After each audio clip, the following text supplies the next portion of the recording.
Hello बच्चों, कैसे हैं आप सभी। आशा करता हूं आप सभी अच्छे होंगे और स्वस्थ होंगे। आज की हमारी ये वीडियो जो है वो पहली वीडियो होने वाली है केमिस्ट्री क्लास 12th की, जहां पर हम सबसे पहला चैप्टर जो कि है सॉलिड स्टेट उसको डिस्कस करने वाले हैं। तो ये क्लास पूरी तरीके से बेसिक क्लास होने वाली है। बेसिक यानी कि जो हम लोग सॉलिड के बारे में पहले से ही कुछ जानकारियां हम लोग के पास है, उन्हीं को डिस्कस करते हुए हम इस चैप्टर को आगे की तरफ ले जाएंगे, ठीक ना। तो हमारे चैप्टर का नाम क्या है? सॉलिड स्टेट, जिसे हम कहते हैं ठोस अवस्था। क्या बोलते हैं बच्चों? ठोस अवस्था कहते हैं हिंदी में। तो अगर सॉलिड स्टेट की बात होती है बच्चों, तो मैटर की भी बात होनी चाहिए, ठीक ना। तो जैसा कि आप सभी लोग जानते हैं कि मैटर यानी पदार्थ की तीन भौतिक अवस्थाएं होती है। There are 3 physical states of matter, जिसमें से क्या आता है? सॉलिड, लिक्विड और गैस। और मैटर की डेफिनेशन भी आप सभी जानते होंगे बच्चों कि एनीथिंग दैट ऑक्यूपाइज स्पेस यानी कि volume and have mass is called matter. यानी दुनिया का प्रत्येक वह पदार्थ जिसके पास मास यानी द्रव्यमान होता है और जो स्थान घेरता है वो क्या कहलाता है? पदार्थ कहलाता है। तो हमको पता है कि ये दुनिया की सभी चीजें जिनके पास मास है और जिनको कहीं रखा जाए वो जितना स्पेस ऑक्यूपाई कर लेती हैं, उसी को हम लोग क्या बोलते हैं? पदार्थ कहते हैं। स्पेस ऑक्यूपाई करने का मतलब होता है वॉल्यूम ऑक्यूपाई करना, ठीक ना, उतनी जगह ले लेना, ठीक ना बच्चों। तो यहां पर मैटर हम लोग ने पढ़ लिया, यानी मैटर की बेसिक डेफिनेशन यही होती है। हम जानते हैं कि यहां पर जो मैटर के 3 फिजिकल स्टेट होते हैं। There are 3 physical state of matter. पदार्थ की 3 भौतिक अवस्थाएं होती हैं बच्चों, और ये भौतिक अवस्थाएं जो होती हैं वो नेचर ऑफ फोर्स पर डिपेंड करती हैं बच्चों। नेचर ऑफ फोर्स मतलब क्या होता है? नेचर ऑफ फोर्स मतलब हुआ कि आकर्षण की प्रकृति के आधार पर या बल की प्रकृति के आधार पर। तो इनके बीच में हम लोग यहां कह सकते हैं कि सॉलिड, लिक्विड और गैस। सॉलिड, लिक्विड और गैस, ये क्या है? On the basis of their physical force या फिजिकल नेचर ऑफ फोर्स। तो हम लोग कह सकते हैं फिजिकल स्टेट के अकॉर्डिंग सॉलिड, लिक्विड और गैस 3 तरीके की मैटर की स्टेट होती हैं, ठोस, द्रव और गैस। लिक्विड और गैस के बारे में बच्चों वो 11th में पढ़ाया जाता है केमिस्ट्री में। लिक्विड बहुत थोड़ा सा है लेकिन फिजिक्स में बहुत ज्यादा है, और गैस तो आप पूरा चैप्टर पढ़े हो गैसियस स्टेट में 11th में, तो वहां पर इसके बारे में ज्यादा जिक्र किया जाता है। लेकिन 12th में बच्चों हम पूरा फोकस कहां पर ले आते हैं? सॉलिड पर, ठीक ना। सॉलिड पर पूरा फोकस ले आते हैं। यहां से कुछ क्वेश्चंस भी बनते हैं इंपॉर्टेंट हमारे बोर्ड्स के एग्जाम में। तो हम लोग सॉलिड के बारे में जो भी चीजें जानते हैं जनरली, वही हम लोग आज यहां डिस्कस करने वाले हैं, ठीक ना। उससे पहले बच्चों एक चीज बता दूं मैं आपको कि दुनिया का कोई भी मैटर है, यानी कोई भी मैटर हो, यानी सॉलिड, लिक्विड और गैस हो, वो 2 मेजर फैक्टर्स उसके होते हैं। क्या होते हैं? कि कोई भी अगर हम देखते हैं मैटर, वो 2 मेजर फैक्टर्स उनके होते हैं। क्या है वो? There are 2 major factors. There are 2 major factors of physical states of matter. तो ये क्या होते हैं? ये मेजर फैक्टर, 2 मेजर फैक्टर क्या है? ध्यान दीजिए, जिस पर कोई भी भौतिक अवस्था निर्भर करती है, वो ये है। पहला तो होता है बच्चों intermolecular force of attraction. Intermolecular force of attraction. और दूसरा फैक्टर होता है बच्चों थर्मल एनर्जी। थर्मल एनर्जी जिसके बेसिस पर हम काइनेटिक एनर्जी की बात करते हैं, किसी पार्टिकल के काइनेटिक एनर्जी की हम बात करते हैं। अब ध्यान से देखिएगा बच्चों, सॉलिड में आप सभी जानते हो कि इंटरमॉलिक्यूलर फोर्स ऑफ अट्रैक्शन, ठीक ना, यानी वॉन्डरवॉल फोर्सेस जिसे हम कहते हैं, वो क्या होता है, सबसे ज्यादा होता है। इंटरमॉलिक्यूलर फोर्स ऑफ अट्रैक्शन क्या होता है, सॉलिड्स में काफी ज्यादा होता है, ठीक ना, और उनकी थर्मल एनर्जी जो होती है वो कम होती है। थर्मल एनर्जी आप ऐसे समझो कि काइनेटिक एनर्जी की बात कर रहा हूं बच्चों। सॉलिड के पार्टिकल मूव कर सकते हैं क्या, गतिज ऊर्जा, ये बच्चों काइनेटिक एनर्जी मतलब क्या, गतिज ऊर्जा। तो उनके कण मूव कर सकते हैं क्या, नहीं कर सकते हैं, सिर्फ क्या करते हैं, ऑक्सिलेट करते हैं, अपनी एक पोजीशन पर ही, यानी एक फिक्स पोजीशन पर ही रहते हैं। तो यहां पर हम लोग क्या कह सकते हैं कि अगर सॉलिड की इस फैक्टर की बात करें तो सॉलिड में इंटरमॉलिक्यूलर फोर्स ऑफ अट्रैक्शन, अगर हम सॉलिड की बात करें, सॉलिड में इंटरमॉलिक्यूलर फोर्स ऑफ अट्रैक्शन यानी IMF ये बहुत ज्यादा होता है। और थर्मल एनर्जी यहां पर क्या होती है, थर्मल एनर्जी जो होती है यानी कि काइनेटिक एनर्जी से जैसे आप रिलेट कर सकते हो, वो क्या होती है, कम होती है।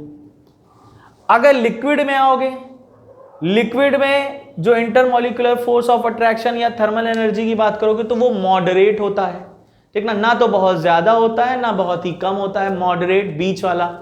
लेकिन गैसेस की जब हम बात करेंगे तो गैसेस में इंटरमॉलिक्यूलर फोर्स ऑफ अट्रैक्शन क्या होता है, एकदम समझ लीजिए वीकेस्ट होता है, और थर्मल एनर्जी या काइनेटिक एनर्जी उनके पार्टिकल्स में क्या होती है, काफी ज्यादा होती है। तो इस तरीके से यहां पर इन टू मेजर फैक्टर्स के बेसिस पर हम लिक्विड को कह रहे हैं, मैटर की स्टेट को समझ सकते हैं, जो जिसके अंतर्गत सॉलिड, लिक्विड और गैस आते हैं। तो दो मेजर फैक्टर मैंने यहां पर आपको बता दिए, ठीक ना, कौन कौन से, इंटरमॉलिक्यूलर फोर्स ऑफ अट्रैक्शन होता है और एक थर्मल एनर्जी होती है, ठीक ना। अब यहां पर हम लोग कुछ जनरल कैरेक्टरिस्टिक्स की बात करेंगे, किसके, सॉलिड के जनरल कैरेक्टरिस्टिक्स को ध्यान में रखेंगे, ठीक ना। तब तक आप लोग इसको देख लीजिए, मैं इसको इरेज करता हूं, फिर आगे हम लोग बढ़ेंगे, सॉलिड के कैरेक्टर के बारे में पढ़ेंगे। चलिए,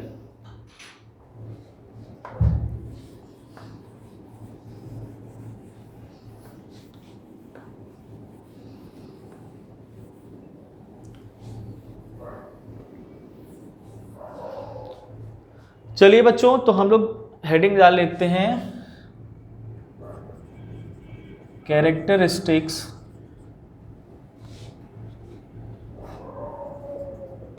कैरेक्टरिस्टिक्स ऑफ सॉलिड, यानी ठोस के गुणधर्म, ठीक ना। बेसिकली यहां पर जो भी बात होगी वो पार्टिकल लेवल पर ही बात होगी, ठीक ना, कैरेक्टर की। तो सबसे पहला और फेमस कैरेक्टर सभी लोग जानते हैं कि they have fixed shape, they have fixed shape and volume irrespective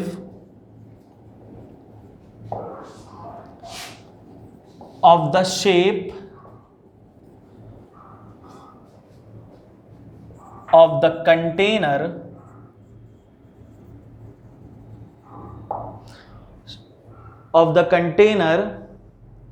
in which it is placed। यानी इसका मतलब क्या हुआ, समझिए, they have fixed shape and volume irrespective of the shape of the container in which it is placed. अब जैसे मान लीजिए जितने भी सॉलिड के पार्टिकल होते हैं उनका वॉल्यूम भी डेफिनेट होता है और उनका शेप भी डेफिनेट होता है। जैसे एग्जांपल मैं आपको बताता हूँ, जैसे हमारे पास सॉल्ट के क्रिस्टल्स हैं, ठीक ना, NaCl के क्रिस्टल हैं। तो आप ध्यान से देखेंगे जो नमक होता है वो ऑलरेडी उसके जो पार्टिकल होते हैं वो क्रिस्टल फॉर्म में होते हैं। अब उसको आप पैकेट में रखिए यानी पॉलीथीन में रखिए, या किसी नमक की बरनी में रख दीजिए, बॉटल में रख दीजिए, वो उसी के जैसा हो जाएगा, लेकिन उसकी अपनी इंडिविजुअल आइडेंटिटी, मतलब इंडिविजुअल शेप और उसका खुद का वॉल्यूम भी रहता है। एक छोटा सा पार्टिकल होगा उसका, ठीक ना, क्रिस्टल होगा, ठीक। तो इसीलिए इसको हम ऐसे समझ सकते हैं, they have fixed shape and volume irrespective of the shape of the container in which it is placed। यानी हम इसको हिंदी में कहें तो क्या कह सकते हैं, ठोस का आकार और आयतन निश्चित होता है, चाहे उसे जिस भी पात्र में क्यों ना रख दिया जाए। क्लियर है बात ना, वो अपनी इंडिविजुअल आइडेंटिटी यानी इंडिविजुअल जो उसका शेप और साइज है उसको मेंटेन किए रहेगा, लेकिन लिक्विड नहीं कर पाता ऐसा, ठीक ना, उसको जिस भी कंटेनर में रखे रहेंगे उसके जैसा हो जाएगा वो, ठीक ना, लेकिन उसका पार्टिकल हमें दिखाई नहीं पड़ेगा, उसकी कुछ इंडिविजुअल आइडेंटिटी या इंडिविजुअल शेप और वॉल्यूम हमें नहीं समझ में आएगी, ठीक। क्लियर है इतनी बातें, ठीक। सेकंड पे आते हैं, the particles of solid have strongest intermolecular force of attraction, intermolecular force of attraction, so they are closely packed। ये भी बात आपको पता है कि the particles of solids have strongest intermolecular और मॉलिक्यूलर फोर्स, यानी ठोस के कणों के बीच, ठीक ना, ठोस के कणों के बीच जो अंतराणुक आकर्षण बल होता है वो सर्वाधिक होता है, यानी सबसे ज्यादा होता है, अधिक होता है, और इसके वजह से ही वो क्या होते हैं, क्लोजली पैक्ड होते हैं, यानी काफी पास पास होते हैं।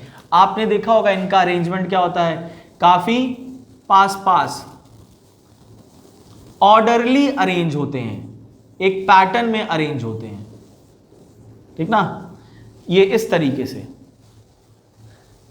यहां पर मैंने ये देखिए, ये जो बाउंड्री बनाई है, ये बाउंड्री इसको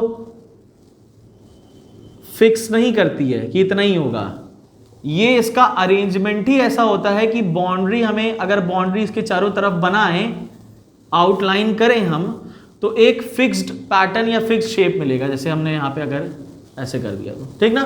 तो इस वजह से क्या है, इंटरमॉलिक्यूलर फोर्स ऑफ अट्रैक्शन काफी ज्यादा होता है दो पार्टिकल्स के बीच में। जब कोई दो पार्टिकल काफी पास पास है तो इनके बीच एक फिजिकल अट्रैक्शन होगा।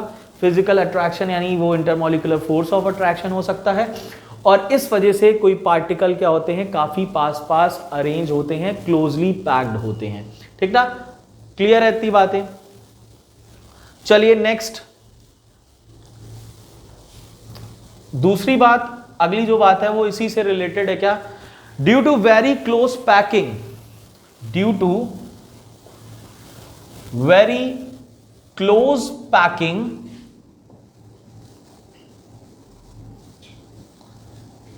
Due to very close packing of the particles, they are, या they cannot move, they cannot move but only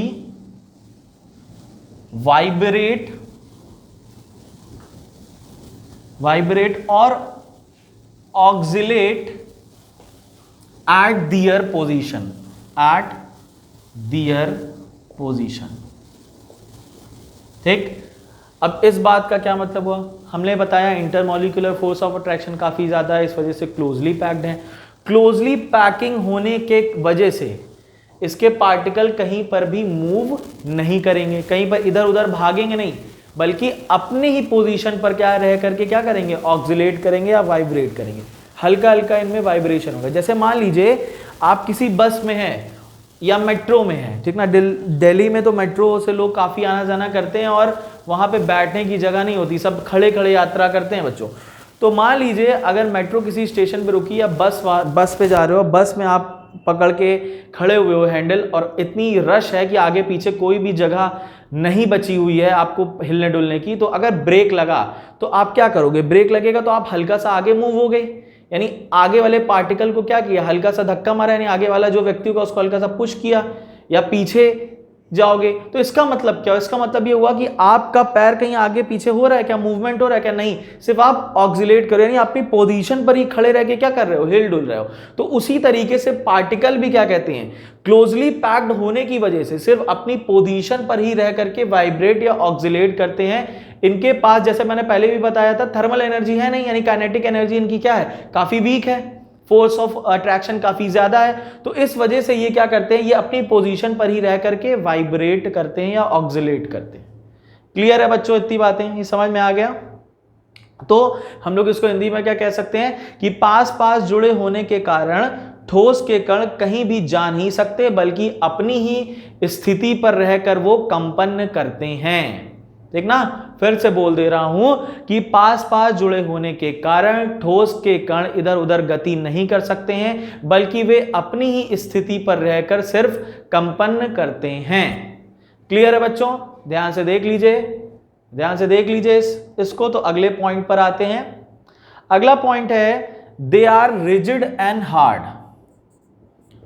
they are rigid and hard. तो ये क्या होते हैं? ये रिजिड होते हैं और हार्ड होते हैं। अब रिजिड मतलब क्या होता है?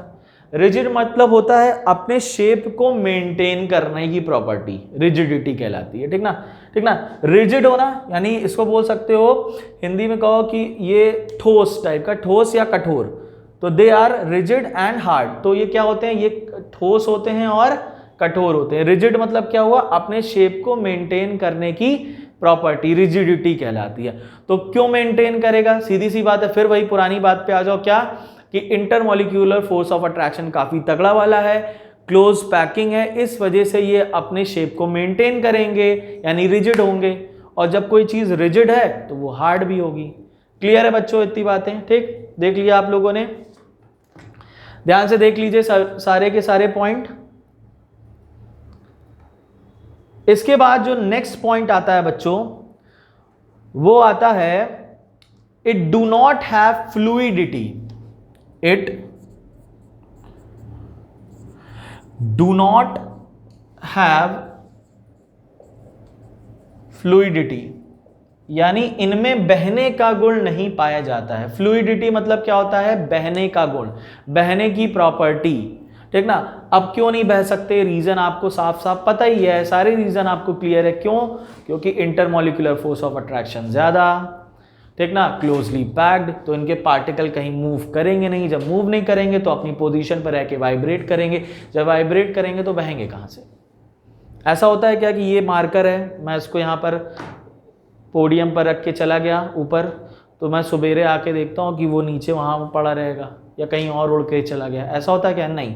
तो ये सॉलिड है, सॉलिड कहीं भागते नहीं, इनके पार्टिकल कहीं जाते नहीं, अपनी पोजीशन पर ही रहते हैं। तो इस वजह से इनमें फ्लूइडिटी यानी बहने की प्रॉपर्टी भी नहीं होती है। ठीक, क्लियर है बात?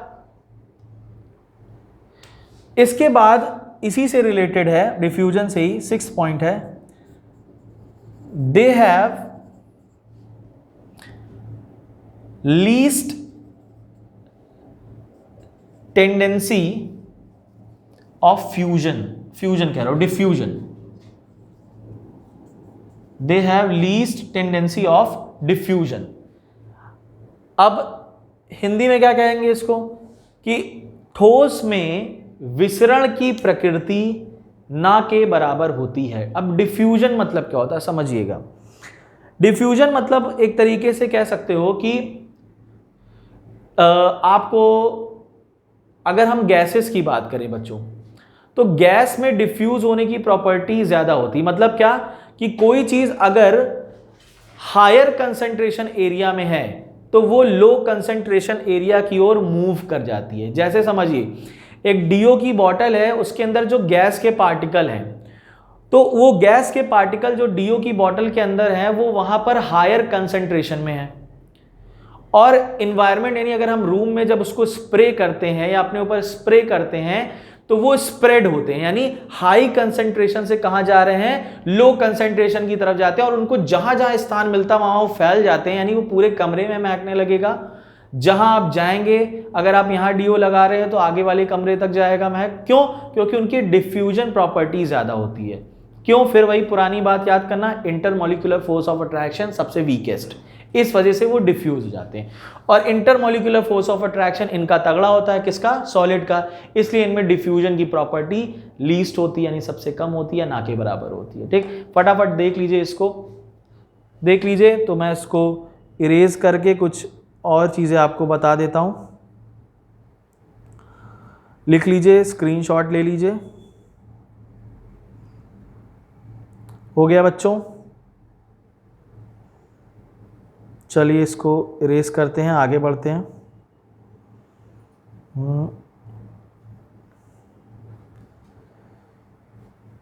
चलिए नेक्स्ट,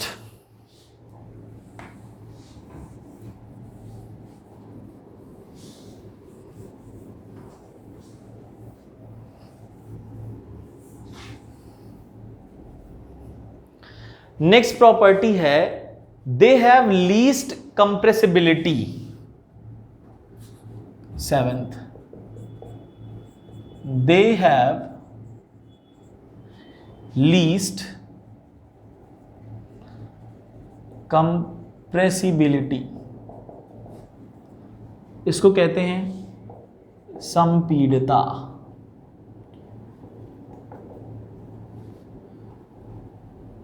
संपीड़िता। अब संपीड़िता या कंप्रेसिबिलिटी मतलब क्या होता है, अब इसको समझिएगा। जो सॉलिड के पार्टिकल्स होते हैं बच्चों, वो ऑलरेडी कंप्रेस्ड होते हैं। ऑलरेडी कंप्रेस्ड का मतलब क्या होता है, समझिएगा इसको। वो गैस से अगर हम तुलना करें, गैस से अगर उसका कंपैरिजन करें, तो गैस के कंपैरिजन में जो सॉलिड के पार्टिकल होते हैं वो 10⁶ टाइम ऑलरेडी कंप्रेस्ड होते हैं। ठीक ना, 10⁶ टाइम, यानी उनके पार्टिकल कंप्रेस ही हैं, उनको और क्या कंप्रेस करोगे तुम। कंप्रेस मतलब क्या होता है, जैसे गैस के पार्टिकल क्या है, काफी दूर दूर है, काफी दूर दूर फैले हुए हैं, तो इनको कंप्रेस करोगे तो ये पास पास आ जाएंगे। लेकिन अगर कोई पार्टिकल ऑलरेडी पास पास है तो उसको क्या कंप्रेस करोगे, ज्यादा कंप्रेस करोगे तो ज्यादा प्रेशर लगाओगे तो वो क्या हो जाएगा, टूट जाएगा। अगर मैं ये मार्कर है, इस पर मैं ज्यादा प्रेशर लगा दूं तो उसका शेप चेंज हो जाएगा, टूट जाएगा, बेकार हो जाएगा ये। तो इसी को बोलते हैं कंप्रेसिबिलिटी। जो चीज ऑलरेडी कंप्रेस है उसको क्या कंप्रेस करोगे। ठीक है, संपीड़िता, तो इनमें संपीड़िता का गुण सबसे कम पाया जाता है या ना के बराबर होता है। ठीक ना। अब लेकिन आपके मन में सवाल आ रहा होगा क्या कि सर कुछ ऐसे सॉलिड होते हैं जिन पे फोर्स लगाया जाए या जिनको कंप्रेस किया जाए तो वो कंप्रेस हो सकते हैं। हाँ, हो सकते हैं। जैसे कि आपने क्लास 9th में सुना होगा रबर बैंड और स्पॉन्ज के बारे में, क्लास 9th में ही है, इसके बारे में बताएगा। तो स्पॉन्ज में आप जानते हो बच्चों की उसमें पोर्स होते हैं छोटे छोटे, तो उसमें एयर ट्रैप्ड होती है, तो जिसकी वजह से जब आप उसको कंप्रेस करते हो वो सारी की सारी एयर क्या हो जाती है, बाहर चली जाती है। और जब आप वो फोर्स हटाते हो, कंप्रेस आपने हटाया, फोर्स हटाया, तो वापस से उन पोर्स में आकर के गैसेस फिल हो जाती हैं, तो इस वजह से वो अपने शेप को मेंटेन कर लेता है। इसी तरीके से रबर बैंड में क्या होता है, आपने एक्सटर्नल फोर्स लगाया, उसका शेप चेंज हो गया, ठीक ना, और फिर छोड़ा तो उसने आपने शेप को मेंटेन कर लिया। तो ये सब जो है उसके एक्सेप्शन हो सकते हैं। अभी हम लोग बात करेंगे ये भी किस टाइप के सॉलिड है, तो वहाँ पे आपको और क्लियर हो जाएगा कि सॉलिड के भी टाइप होते हैं। अभी आगे हम लोग इसको डिस्कस करेंगे ये आने वाले वीडियोज़ में, ठीक ना। तो ये हो गया हमारा। इसके बाद हमारा अगला पॉइंट होता है कंप्रेसिबिलिटी के बाद कि सॉलिड हैव, अभी मैंने बताया ही था, सॉलिड हैव ऑलरेडी कंप्रेस। और इस अगला पॉइंट हम लोग लिख सकते हैं दे हैव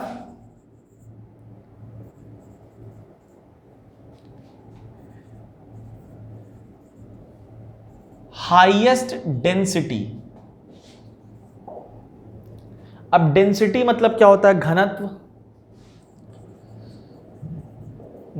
अब घनत्व के बारे में आप जानते हो, घनत्व किसे कहते हैं, मास अपॉन वॉल्यूम, ठीक ना, द्रव्यमान बटे आयतन को हम लोग क्या बोलते हैं, घनत्व कहा जाता है। तो हाईएस्ट डेंसिटी इनके पार्टिकल्स के बीच में पाई जाती है। अब इसका मतलब क्या है समझिए, डेंस, डेंसिटी मतलब क्राउडीनेस, मतलब भीड़।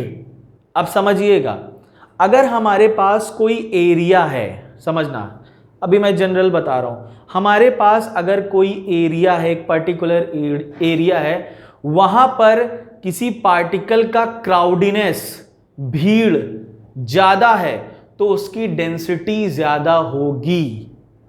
जैसे एग्जांपल समझिए, अगर जनरल वे में एग्जांपल समझ ले, मान लीजिए हमारे पास एक रोड है और वो रोड काफ़ी उस रोड पे काफ़ी जाम लगता है, ठीक ना, शाम के समय में ऑफिस वगैरह छूटता है, जाम लगता है, तो लोगों की भीड़ वहाँ पर ज़्यादा रहती है, ठीक ना, भीड़, क्राउडीनेस, यानी वो रोड क्या है उस टाइम डेंस है, ठीक ना, वहाँ पे क्राउड है बहुत ज़्यादा, तो वो डेंस ज़्यादा है, तो उस रोड की डेंसिटी लोगों से उस रोड में जो है लोग भरे हुए हैं, इसलिए उसकी डेंसिटी क्या होगी, ज़्यादा होगी है। तो इसी तरीके से दिमाग लगाइए कि अगर हमारे पास 1 यूनिट वॉल्यूम का एरिया है और वहां पर खूब ढेर सारे पार्टिकल हैं,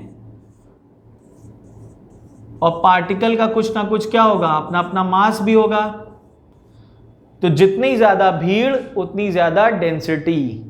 तो इस वजह से हम कहते हैं कि जो ठोस होते हैं उनमें सबसे ज्यादा घनत्व पाया जाता है, they have highest density. Clear है बच्चों, इसको देख लीजिए, समझ गए होंगे इस पॉइंट को आप, ठीक ना, क्लियर है बात, क्लियर है, देख लीजिए ध्यान से। इसके बाद एक पॉइंट और है, उसको मैं डिस्कस करूंगा। ये पॉइंट हम लोग, क्योंकि ये पॉइंट जो है ये अभी पूरे चैप्टर में इसी पर हम लोग डिस्कशन करेंगे, तो हमारा जो 9th पॉइंट होने वाला है उसको मैं लिख देता हूं कि many solids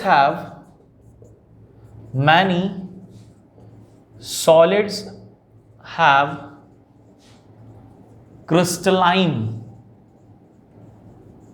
appearance।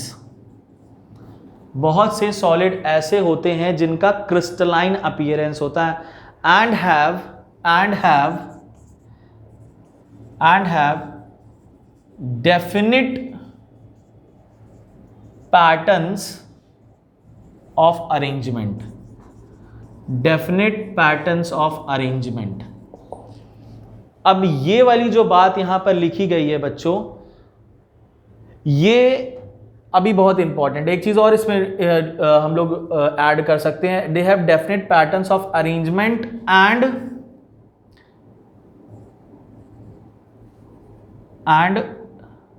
एंगल्स, एक मिनट, एंड डेफिनिट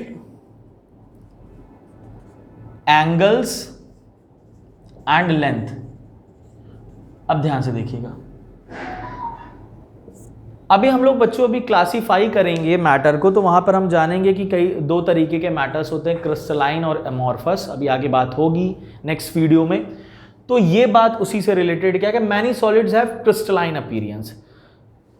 क्रिस्टलाइन तरीके के होते हैं, क्रिस्टली होते हैं कुछ सॉलिड्स जिनमें कुछ डेफिनिट पैटर्न्स का अरेंजमेंट होता है। जैसे मान लीजिए डेफिनिट पैटर्न्स का अरेंजमेंट का मतलब समझ लीजिए कि आपने नमक के क्रिस्टल को देखा है, वो कैसा होता है, क्यूबिक होता है ना, ठीक ना, आपको क्यूब शेप का नजर आता है। तो उसी तरीके से कुछ पार्टिकल्स भी आपस में मिलकर के मान लो क्यूबिक अरेंजमेंट कर रहे हैं, तो वो एक रेगुलर पैटर्न में कर रहे हैं। रेगुलर पैटर्न का मतलब क्या हुआ, जैसे मान लीजिए आपके घर में टाइल लगी होगी, टाइल्स, तो टाइल्स अगर मान लीजिए 2 कलर की है, या आपने कभी देखा होगा चेस बोर्ड तो चेस बोर्ड में भी आपने देखा होगा कि वहां पर एक ब्लैक होता है बॉक्स, एक ब्लैक बॉक्स होता है, फिर एक हमारा वाइट होता है। तो ये हो गया रेगुलर पैटर्न, ठीक ना, black white black white black white.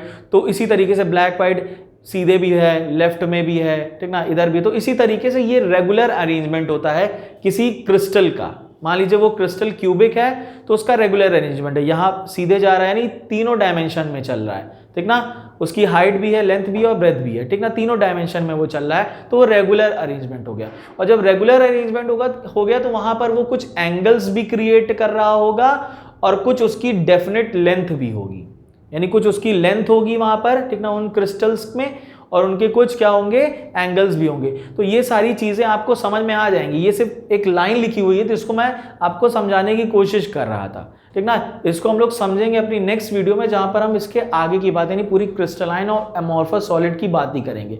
तो रेगुलर अरेंजमेंट मतलब क्या होता है, एक रेगुलर वे में, ठीक ना, एक के बाद एक के बाद एक के बाद एक के बाद एक चीजें अरेंज है रेगुलर वे में, सेम शेप में। जैसे टाइल आप देख लीजिए, black white black white black white, इधर भी ब्लैक वाइट हर तरफ लगी हुई है, ठीक ना। और वो डेफिनेट एंगल्स पर होंगे या डेफिनेट लेंथ पर होंगे। ये सारी चीज़ें अभी हम लोग इसको डिस्कस करेंगे। तो बच्चों आज के लिए इतना ही करते हैं, मिलते हैं अपनी नेक्स्ट वीडियो में जहां पर हम इसके आगे की बात करेंगे, ठीक ना। तो मिलते हैं नेक्स्ट वीडियो में। बाय बाय, नमस्ते, जय हिंद।